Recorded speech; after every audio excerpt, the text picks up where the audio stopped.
Hey, this is Stevie Rochelle from Tough and Metal Sludge, your favorite website. You are locked and loaded on the Music Mania Podcast.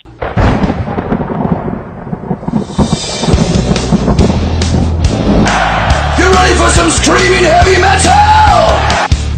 We rock! But the evil that men do lives on. We gonna bang your head! You are now listening to the Music Mania Podcast, brought to you by CD Warehouse in Gladstone, the #1 hard rock podcast in the Midwest, featuring hard-hitting interviews with rock's living legends. And now, here's your host, Clint Switzer. I'll tell you what, spring is here and I couldn't be more excited. Thank you so much for joining me here on the Music Mania Podcast. It is always a pleasure to have you along in another show, guys. This week, it is too big for just one guest. We have two coming on because, you know what? You want less of me, more of the guests. That's what this show is about. You already know the songs. This show, we tell you the stories, and we're going to be delving in with our two guests this week, including Damon Johnson, former Alice Cooper guitarist. Of course, you know him from Black Star Riders, Thin Lizzy, Brother Kane. Damon is a tremendous guitarist, and he has a new album out called Memoirs of an Uprising. It is absolutely tremendous, and he's really exercising his guitar talents and his vocal talents on this album. Not only that, but we have former White Lion frontman Mike Tramp, who's going to be joining us again. I think this is the fourth time we've had Mike join us. And it's always a pleasure because as we go back to 2013, Mike was the first guest that we ever had on this podcast. He took a chance with us when I was just getting things started and just wanted to interview musicians, you know, especially from that 80s era. And Mike took a chance. We did an interview, I believe back in 2013 when he was doing maybe his first U.S. solo acoustic tour. And now having him back on for the fourth time and just solidifying him as one of our favorite guests and just a very thought-provoking person. Going to be really cool to talk to him about everything that he's up to. He's touring the U.S. right now as we speak, back on the road. He drives himself around 6 to 7 hours a day to get to these venues. He plays a 2-hour acoustic set. He's going to be out there doing this all over the U.S. and all over the world, really, coming up. And we're so excited for him. You can go to his website. It's miketramp.dk to get info on his latest album, which is Stray from the Flock. This is a really good album, and Mike is always one that's very thought-provoking. He is very in tune to political climates, especially here in America, and he doesn't mind voicing his opinion through his music. And he's got a lot to say. He's got a lot of opinions, and he's just a really good, down-to-earth guy. So make sure you go to his website, miketramp.dk, and that will be our second interview. Damon Johnson, of course, is coming up first. I remember Damon when he played in Alice Cooper's band. This would have been around 2004 or 5. Saw them with Cheap Trick, saw Alice Cooper and Cheap Trick in Topeka, Kansas, and I was a big fan. I think it was Damon Johnson and Kerry Kelly were the guitar tandem at the time, and was just a big fan. I always liked Brother Kane, and then the work he went on to do with like Black Star Riders. Of course, he wrote and recorded with Sammy Hagar. Damon's done a lot of studio and session work, and Damon's got this new album out. I'll tell you what, the resulting album, Memoirs of an Uprising, it is a collection that is both fierce and diverse, a powerful springboard for Damon to start his next chapter, collaborating with his longtime friend and songwriter, Jim Johnny Blade Troglin. And we're definitely going to be talking to him about this Pledge Music disaster. Pledge Music, from everything I can see, basically is stealing money from artists. Artists are putting perks in their new albums and some of their recording expenses on Pledge Music for fans to go in there and pledge money to get the album early, to get, cool things signed, merchandise and things like that. And Pledge Music, I know this happened to Queensryche as well, just stole their money apparently. And we're going to talk to Damon about that too. So great stuff coming up with Damon. Going to talk about this new album and some of his past endeavors and what it was like working with Alice Cooper or Sammy Hagar and some of those bands. Go back to the Brother Kane days. Damon's just a great dude. But before we get to our interview with Damon Johnson, got to tell you about our sponsor, CD Warehouse in Gladstone, Missouri. Guys, for over 22 years, a staple of the Northland. They buy, sell, and trade CDs, DVDs, vinyl, and more. Guys, do not let the vibe of the old school record store go by the wayside. give them a visit off Antioch Road in Gladstone today and tell them Music Mania sent you, and there will be a discount, or it's on us. CD Warehouse in Gladstone, for over 22 years, a staple of the Northland.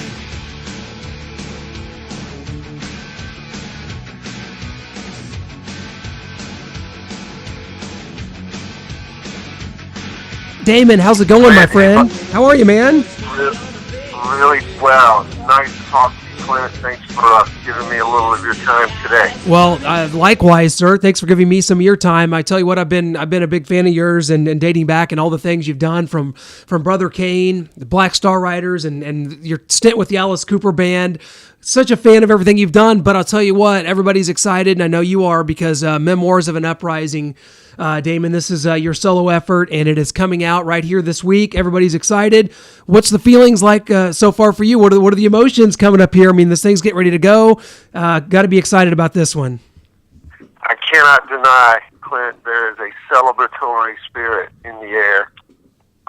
This has been such a unique, I guess you could say, path that this album has taken, because it started out as just, I thought it would be just another kind of side project that I do in the midst of, juggling 5 or 6 other things. And there's no doubt, man, that I got so inspired by this record and kind of the momentum that I was feeling creatively, artistically. And, I was definitely thinking at times about, what if I just was solo? What would that mean? And I would always kind of talk myself out of it. Maybe it's out of just insecurity. I don't know, man. But back in last summer, I decided to take the leap, and it took a little while to kind of get things steered in that direction. And it was hard leaving a great band and my great friends and Black Star Riders. But this is where we want to be. This is where we are. The record comes out this week. We're very energized, man, and I'm grateful for this moment. I'm so happy for you, and it seems like it was kind of, at least what I've read previously, it was kind of after the Black Star Riders did that tour with Judas Priest, last year, where it kind of dawned on you, like, hey, I got to do this. I mean, what was it? What was it about that, and that the timing of that just made you think this has got to be it? I've got to do it right now.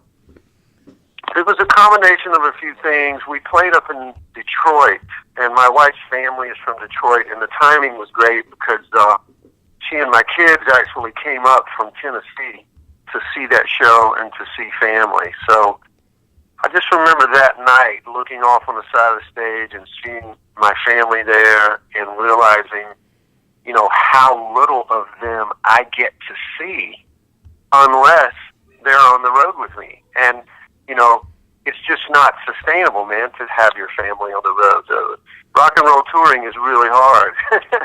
Not to mention, kids have lots going on themselves between school and sporting events and whatever. So I think that really kind of tipped me thinking in that direction, Clint. And then as the tour went on, and I was just doing some more soul searching and thinking about where would I be in 5 years, where would I be in 10 years, and we all know the clock is ticking, and man, I'm so lucky to have the ability to not just play guitar, but to write songs, to sing songs, to produce my own songs. So I'm grateful, man, for Judas Priest. I'm grateful for Black Star Riders, and kind of whatever elements combined in that time period to make me go, all right, it's time, I'm doing this. Well, I think that's what's great about the totality of it, and what's great about rock and roll is it can lead you down a path that's clearly led you to this path, Memoirs of an Uprising, and I'm telling you, this is great. Kind of talk about the songwriting process and kind of how you were able to put this thing together, and also, not only that, but kind of establish yourself vocally, singing on this album, and not only that, but you're playing, which is obviously always important, but just talk about the structure and how you were able to put this thing together. I had been gathering lots of lyrics, almost, maybe not so many song lyrics, but more just freestyle writing some stories, writing some thoughts and emotions and energy.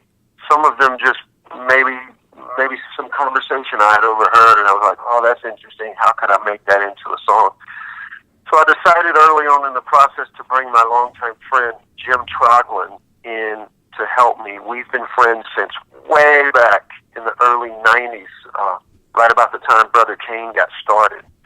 And we had toured together. He was in a different band. And, you know, we've just been friends for so long, and he's kind of a musical genius as far as, like, getting in there with you and taking a lyric or taking a riff or taking a chord progression and helping you expand that. So he was a key component. But quickly, he and I both realized that we had a ton of good stuff. He commented often that he couldn't recall seeing me so expressive and kind of filled with things that I wanted to say. And, you know, I've had people come to me and say, hey, man, are these lyrics, are these real life? You know, did these things happen to you? And I said, well, I think a lot of the songs started from something that maybe I experienced. But the cool thing about songwriting is that, you know, in the second verse, you can introduce a whole different character.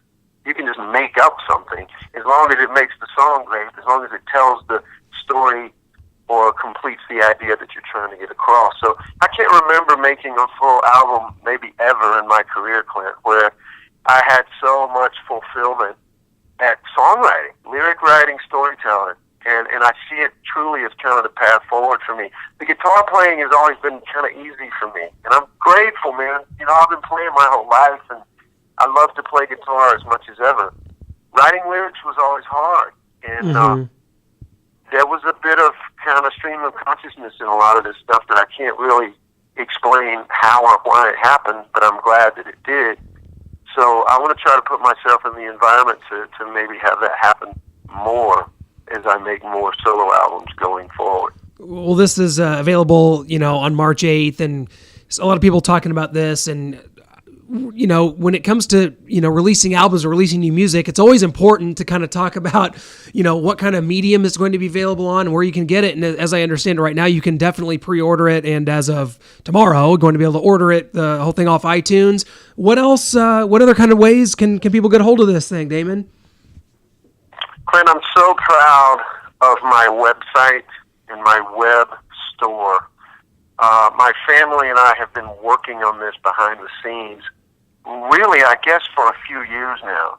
And we've got it so, it looks great, it operates great, and, you know, I'm real proud to share with you that so many of my fans, literally from around the world, are having no problem going to DamonJohnson.com and ordering the CD, ordering this beautiful colored vinyl that we have. Such a big deal for me, man, because I've never had a vinyl release. Brother Kane never had a vinyl release, and I certainly have never had one as a solo artist. So it's a big, big moment for me. I'm so proud of the artwork and the packaging, and everything is first class, man. So people can get it, physical copies, right on my website. It's out the door. It's out the door within 48 hours, man. Hey, you can't beat that service. I'm looking at it right now. This is beautiful stuff. I love the especially the vinyl, but the CD as well. And you got a shirt in there with the same on there. And you know, we got to get into a bit of a touchy issue right now, because this wasn't even in my notes, but I remember the other day on Facebook you kind of made a post about, and this is not just affecting you, it's apparently affecting a lot of artists. Queensryche is another. Pledge Music has unfortunately not worked out very well for a lot of artists. Kind of talk about what happened to you, how this happened, and really what can you say to kind of steer people away? How did all this happen? I really don't get it. Well, there's a lot of things that we still don't get either, Clint. I'm so happy to talk about it because, you know, I've kind of kept it close to my vest for a little while just to wait and see how things were going to shake out. And I would observe some other artists talking about it. And look, regardless who it happened to and to what extent, it's terrible. And it's so infuriating that any entity would take advantage of what are really a bunch of hardworking independent artists, you know, trying to bring their fans something unique and having the fulfillment of having their fans kind of basically fund the making of their records. So for me, I just believe that it's in my best interest to stay out in front of it. I can't, emotionally, man, I'm just not built to look back at stuff like that. It was a big drag the first week when the reality hit us of what was going on, because obviously we had a lot of those funds earmarked, all of those funds earmarked to help with this album, manufacturing the physical product, shooting videos, hiring publicists, hiring radio promo staff, all that stuff can get expensive quickly. So that was why we chose Pledge Music. It's been such a successful platform for a long, long time. So it's just unfortunate, man, that the whole thing turned upside down, and it's almost like some kind of a Ponzi scheme. These guys were just making money that wasn't theirs and clearly spending it on other things, and it got away from them. I mean, I don't have any sympathy for them, because it's not my problem, it's their problem. They just happen to be doing it with my money. So, again, I'm looking forward and not back. I've told people in my life, it's like, look, we got to operate like we're never going to see that money. We can't sit here and waste time waiting on it and crossing our fingers and hoping it gets worked out. I just don't feel like that's the kind of world we live in right now, Clint. So the good news is I still, my fans are so amazing, man. And so they're coming to the shows, they're bringing their friends, they're buying VIP meet and greet packages, they're buying more CDs and vinyl, and man, we'll get through this, and we'll forge ahead and maintain this great moment that I'm having as kind of launching my solo career. I think that's wonderfully said. I do think that there's a lot more to this, and it seems like in this day and age, the great thing about the internet and being able to connect with fans and be able to connect to artists and be able to do things like Pledge Music, it's so unfortunate that something like that would get taken advantage of and become something that's not viable, because I think it's a wonderful thing. So many artists have done this, and I mean, quite frankly, did you have to just incur a lot of these costs you're talking about just out of pocket, didn't you? I mean, that's... Oh, no, listen, man, no question about it. Thankfully, I live here in Nashville, and, man, we've got great people at our bank, and we were able to go and sit with them and explain the situation and say, look, we're going to have to take out a loan, because, I've heard the stories of artists having to stop making their new record or stop promoting their new record.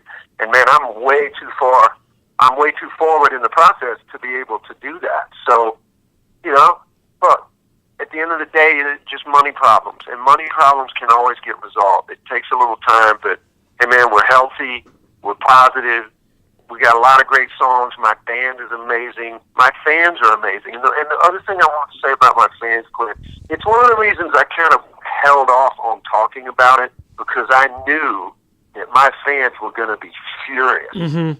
And when I put my statement out 2 days ago, they absolutely were furious. Yeah. And I don't blame them, because they're like, look, man, we gave Pledge Music our money to help our man make his record, this guy that we are fans of and have followed for decades now. And you took that money, and instead of giving it to him to make his record, you spent it on whatever the hell you wanted to. It's a big drag, man. Yeah. Wow. So, I felt like I worded my statement really well. Yes. I really feel like it was forward-looking and like, let's just move ahead, man. And look, maybe they'll find a buyer. Maybe they'll come on board and right the wrongs and pay these outstanding debts. So that would be great. But, again, I can't wait around and cross my fingers. I gotta keep working hard, man, and keep moving forward. And you're definitely going to do that coming up this spring and summer, because you're hitting the road. You got a lot going on, Damon. You've got a solo show coming up with your band in Huntsville, and you do some acoustic shows across California. You're going to be doing a show, I think, with Ace Frehley, some shows with the Winery Dogs, maybe I think even some Thin Lizzy dates coming up. This is going to be great. First of all, to get some of these songs off your album to perform those live. But on top of that, you just have a really busy summer performing live, don't you? We got a big schedule coming up, and I'm so excited about that, man. It's the other thing that this moment has really brought to me that I've been dreaming of really for a long time, Clint, and that's simply to have more say-so over my calendar. I've been working as a professional musician for 30 years now, and I'm grateful to have so many relationships out there You know, I got a little promoter friend in Texas, and a buddy out in Northern California, and another one in Illinois, and another one on the East Coast. They're always calling and saying, "Hey man, let's book a few shows. I want to bring you in your band." And I was always having to wait.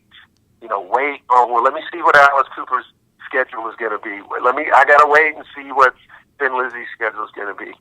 I don't have to do that anymore, Clint. Yep. It's awesome. It's so awesome. So, you know, when we got to call in and we could do about a half a dozen dates from my friends in the winery dogs, man, we jumped at that opportunity. That's going to be so much fun. I'm going to get me and my band in front of some diehard music fans, rock and roll fans. You just can't ask for a better platform than that. And it's just going to lead to other stuff. Man, we just secured a festival date yesterday in Peoria, which is one of my favorite cities, man. And we're going to play with our friends in Clutch. With the festival with them. And, you know, a lot of this stuff has got to get added to the tour dates. But it's good, man. And the other thing we haven't even talked about, I mean, I'm putting this record out on my own imprint. So Double Dragon Records is my label. So it's like my buddy Robbie says. He says, "Man, I'm going to get you a sign on your door that says owner operator Damon Johnson." Well deserved. Well deserved. I'm so excited for you. So much coming up, Damon. This is so great. Whenever our good friend Jody put this in front of me, I was so excited because I was like, I love that guy. I love Damon. I mean, I remember seeing, first knowing of you, on the Dirty Diamonds tour with Alice Cooper when you guys played with Cheap Trick, and just really being a fan. I think Kerry Kelly was the other guitarist at the time. Just such a fan of like you guys as a duo there. But we got to talk about that because it's crazy to think about this. Of course, of all the great things you've done, from Black Star Riders to Brother Kane, but two artists you work with very closely. It's crazy, man. They both turned 70. Sammy Hagar and Alice Cooper are both now in their 70s, and it's unbelievable because they're still performing at such a high level. Damon, you played with both. What can you say about both of those guys? Obviously, they're very different, but to be still at this level at their age, it's unbelievable. There are not two greater role models for all of us than Alice Cooper and Sammy Hagar. My kids have grown up with Alice. He is Uncle Alice to them. I joined Alice in August of 2004. My son was born on a Tuesday. I auditioned for Alice on a Thursday, and we spent the better part of the next 6 years touring with Coop, and just love him and his family. I mean, he's a master showman. I learned so much about performing, about songwriting with Coop, and he definitely helped me get my golf handicap way down. I mean, I was getting close to single digits, man. It was just an amazing experience. And, Alice has been so supportive of everything that I've done since leaving his band. He knew how much Thin Lizzy meant to me, and he really encouraged me to take that opportunity to play with them. And, of course, now he's playing my solo songs on his radio show and, talking about Black Star Riders. He was a big supporter of that, too. So Alice is like my big brother, Clint. Love him and his family so much. Sammy Hagar, I've said this since we worked together back in the 90s. He is without question the most soulful human being I have ever met. And it's funny you bring up Sammy because even though we toured together when he was in Van Halen, and then we wound up writing a couple songs together for his solo album, and I played on his record, we went a long, long time without seeing each other. And ironically, we both wound up on one of those rock legend cruise ship things last year. Yeah. And I was hoping I was going to get to see him. And then, first day on the boat, all the artists and their entourage are in this big, giant room. It's almost like a big dining hall. Literally, hundreds, maybe 400 or 500 people. It's big room and noisy. And all of a sudden, man, I hear somebody yell my name from way across the room. Standing up in a chair, waving his arms, is Sammy Hagar, looking for me. And it was just such a great feeling, man. And we had a great reunion, and Michael Anthony was there. I love that guy. Look at him. He's been singing like a lord, one of the all-time great rock singers of our time, and he never stops, man. And he's always positive. He's always helping people. He's always having a great time, and that's kind of what he stands for, man. Again, that's what better role model do you want than that? It's amazing. Damon, I just love it. I love the energy, man. I love the energy in your voice. I couldn't be more excited for you about everything. We're going to have to come catch you probably at one of these Winery Dog shows. I'm in Kansas City, so I could definitely get up to Milwaukee or St. Charles there in May to come see a man, or Minneapolis. That's all within distance for me. I'm going to make that happen. Guys, the album comes out tomorrow.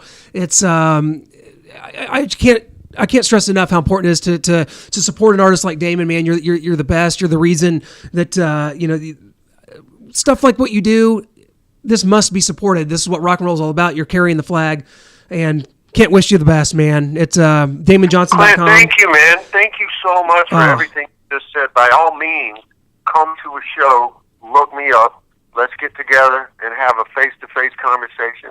I appreciate what you just said. Yeah. And the good news is the fans are supporting this. And, the thing that I just tell people is, I tell them how much it means for them to spread the word and just tell people, because it's a really noisy, scattered world that we live in, and it's hard to have something new kind of break through the cellophane and poke out and be like, hey, wait, check this out. This is really cool. So, I'm really appreciative to you, Clint, for having me on today, and thank you for all the kind words about what I'm doing, man. Oh, Damon. Best of luck, my brother. We got your back on this. We're going to be promoting this heavily coming up, and we appreciate it so much. Just keep rolling, keep kicking ass, keep out ahead of it, and we can't thank you enough. Let's catch up soon, man. You got it, brother. Thanks for this time. All the best. I'll see you this summer sometime. Hell yeah, I'll be there. Thanks so much. That was so cool. Damon Johnson, I tell you what a cool guy. That was really something for me. I'm a huge fan of his guitar work. This album, Memoirs of an Uprising, is tremendous. Please go to his website, DamonJohnson.com. You can check out all the ways to get it. It's available as a physical album. You can get it on digital, of course. You know how things go today. But support this artist. I mean, he's going to be out there touring, and you can get all the tour dates and the information on that. He's going to be doing, I think, a show with Ace Frehley coming up here this spring, and just a lot going on. Damon's a guy that's kind of had to reinvent himself. He's leaving Black Star Riders to focus on his solo efforts. That takes a lot of guts, and just all the best to him, going forward. And coming up, we've got Mike Tramp. I tell you, Mike is just one of our favorites, and, former voice of White Lion, but, he's one that doesn't look backwards. He's going forwards. He's not going back to any kind of a White Lion reunion anytime soon. And we're going to catch up with him and talk about all that and much more. Mike, welcome back to the show. It's great to have you. How's everything going, my friend? Yeah, my pleasure to talk to you, man. Thank you much. Oh, it's been a couple years. It's been too long. You're back in America, Mike. Things are going well. You've got a busy spring ahead. How's everything been going, man? I know it's a busy time for you, but it's got to be a lot of excitement as well. Well, one day I woke up and I realized this is what I've been doing for 42 years, so just keep going. It's just the way it is. Rolling on down the highway, stopping, by the byways and all those kind of stuff. It's going well also because I haven't set the bar that high. I accept where we are at the moment, or maybe where we will be in the future. So this whole thing with the acoustic guitar in the back of a record car with the back seat full of CDs and T-shirts and LPs, and this time also cassette tapes, it's just a way of life. And the second you sort of take that to heart, which of course I have done for the past 10 years, it's all good. Mike, you strike me as someone like me that just loves to get out on the open road and travel. I remember talking to you when you came through Kansas City a few years ago, and you literally pulled up in your rental car, but you're by yourself at this point when we're doing the solo acoustic show. And we just talked a lot about, kind of traveling. I mean, do you enjoy the traveling part? Do you like kind of the cathartic nature of just getting out there and hitting the road? Well, it's sort of like the last part you were hinting on there. It is exactly cathartic because it is not. It's not how it was, in the heydays of the '80s when we rolled along the highway in the big tour bus, sitting there watching movies and just being, just shoved into the big dressing rooms and onto the big stages and 20,000 people screaming and yelling and stuff like that, and then back on the bus, moving on, and you sort of lose touch with the real world in that way because you're going down the highway and the world's so fast, everything. Now you're out there and not just are you doing the shows, but you're also dealing with your own life and how you're feeling, and everything is so much real. Everything around you, there's no illusions anymore. You're sitting there, and that is what you're doing. So I have found it incredibly helpful and therapeutic in my own way of dealing with it. I think maybe I'm more fortunate than most of my competition and comrades from the 80s, because I accept it, and it's also very close to my own background, where I come from, the Copenhagen, Denmark. Growing up in a little home, a divorced family, never really had a lot. So the second you are sort of down on that level, it feels more like home. And here's a little bit of a revelation. I was never comfortable being driven in a limousine between the hotels and arena. I was never comfortable stepping out of a limousine with mirrored sunglasses. I felt really awkward. I was comfortable on the stage. I was comfortable jumping around and doing the show. But all that role you play in between was never me. I've always been the kind of person that, carried my own luggage, my own guitar, never had a bodyguard or anybody, stuff like that. Always was able to confront people and listen to if people had gripes with me or whatever, and then deal with the issues. And the more I have stuck to that, the easier I have it dealing with the daily life out there. I mean, it's kind of like designing the acoustic solo show. I come through the front door, and I leave through the front door, and in between the front door and stage are the audience. So once you face that is the way every day will be, and you embrace it, it's all good. Absolutely. And of course, you're out there promoting the new album. It's called Stray from the Flock. Came out back in January here in America. And I tell you what, this has been a great album. And you've been so prolific in recording. And it just seems like the last 5-6 years, you've just had a lot to say and a lot of music and energy built up inside you. Talk about Stray from the Flock and just kind of what led you to this and what the reception's been like so far. Well, I actually find myself saying this recently, that maybe my first solo album in '97, which was called Capricorn, should have been called Stray from the Flock, because at that time I decided to jump into an RV and depart from Sunset Strip, depart from the 80s, depart from all that thing that I was part of, and that in '91 with White Line I closed down, and I sort of in many ways, without ditching something that I was am extremely proud of, and without White Line wouldn't be here today.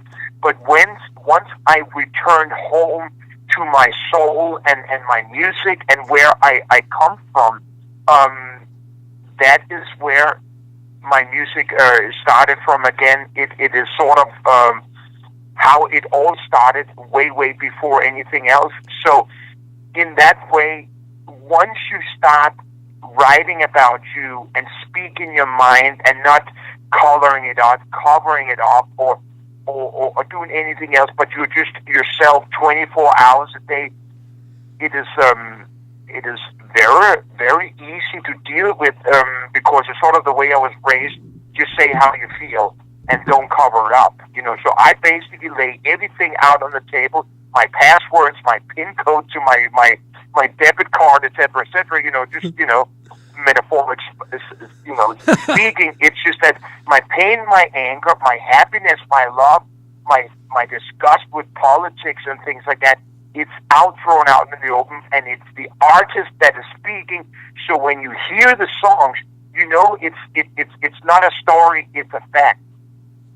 Well, you mentioned the political side of it, and we had some really interesting conversations when we were just hanging out, sitting at the bar here in Kansas City at the Scene when you were here a few years ago, and I've always found that fascinating. And then you look at songs like on this album, songs like No End to War, for instance.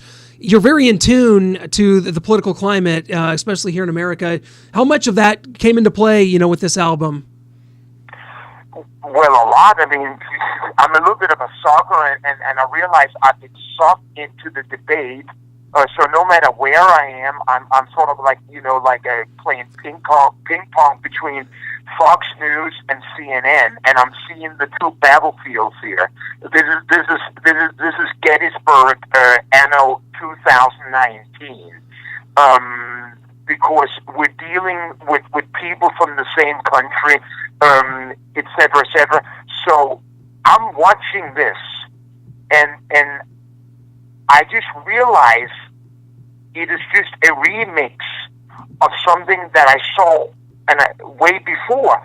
There's nothing new to it. It's just maybe turned up to 11 now, and the narrative is just a little bit more specific now. And I realize that a lot of the carnage that is thrown into the arena is not for the better of the people, but it's the better for the political party and its status and its stand. There's nothing going on in politics that is the better for the people. It's just better for the politicians. No, and you just basically come back to the dawn of man. That it's not going anywhere. It's just words. Yeah. Mike, it's been an interesting couple of years here for sure since I've seen you last, man. It definitely is, and this album reflects a lot of different things and a lot of different feelings and a lot of things that you have. And you're out here on the road, and if my geography has me correct, you're heading towards Cleveland for a show here this week. And just talk about the show and what the road's been like for you. You have dates booked up clear until November. You're going to be in overseas and in the UK and in Germany and in Denmark coming up. But you've got quite a few dates here in the US. Talk about this show. I know you did a solo acoustic tour. I believe on this one you have your full band out there with you, though. Correct? Well, I mean, once I start, I mean, I finish in March here in the U.S. and then I do all of April in the UK, all solo, and then once I start in May. Back home in Denmark, I should say my birth country, because nothing is really back home. The road is my home. It's full band, and I'm like slowly starting putting the logistics together to do America 2020 with full band. So it's something that now has to happen, and to me it's really just a matter of how I can do it. The reason why I go so specific into explaining this is just that, to me, going on stage has to be musically quality. I'm not going up on stage just to get paid. I have to walk off stage feeling great that what I've done is the best I have done. And tomorrow will be even better, even though it's in many ways the same. It's just that I could easily find 4 guys that would play for free just for beer and girls, but that's not my intention. My intention is to the older I get and the more mature and the more experience that I have, the higher quality I want the show to be musically. We're not going to have explosions, we're not going to have fire, and we're going to play in many bars and big rock clubs. That's not the point. I just want it to be a musical experience, satisfaction at the highest level. That's certainly the case. And if I remember right, you had, at least a couple years ago, you had your son out with you, playing with you. Is that still going on? Yeah, well, another miss too. I mean, this is what a father has to do, to spend quality time with his oldest son. I mean, and I felt also it was a life lesson for my son. He's been with me twice on the tour. I mean, 2 times, 3 months, and it's. I think he starts to understanding what it really is, because. My younger children with my new wife are sitting home and thinking that Dad is just out here having a party and taking pictures with a lot of girls and stuff like that after the show. They don't understand that I'm doing 6 or 7 hours of driving every day. I get up on stage to do 2 hours on stage, and then I meet the people in the audience, for almost an hour after the show, and then maybe I get home and I get a few hours sleep, and then I get back on the road. If I'm lucky, I get breakfast. If not, and if I'm lucky, I actually get lunch or dinner. But this is damn hard work. Yeah, no question about it. And you mentioned that. You mentioned the way you are with the fans, and I've seen it firsthand. I've seen the way you interact. You talked about going in the front door and leaving the front door, meaning that you're feeling like at one with your audience. In an era where a lot of your peers from the 80s, do these kind of expensive VIP meet and greets, and it's a big part of the deal now. And I understand in this day and age, artists have to make money doing certain things, but you really are there for your fans, aren't you? That's very important to you. Well, I'm not going to sit here and be holy. I mean, it all ties in together. It's all together. I mean, rock and roll touring is my work. It is my life. It is how I survive. I have only done this. This is the only way I have made money in 42 years. I'm blessed that I've written every song that I've recorded. Maybe you could just take 2 songs out of there. Of course, some of the songs I've written together with my songwriting partner, Vito Braun and White Line. But I mean, I'm not a performer. I am an artist. Like deal with my own crafts. And that this is just what I do. And when you look back and you've done this for 42 years, you realize it is your life. It is your life, and it's not that I'm not capable of doing other things. When I take breaks and I'm back in Denmark, I live on my brother's ranch, and we together raise organic cattle, and that way, and I'm out there, working on the fences and building every day. But to me, it's more just a break from the music so I can get hungry again in that way.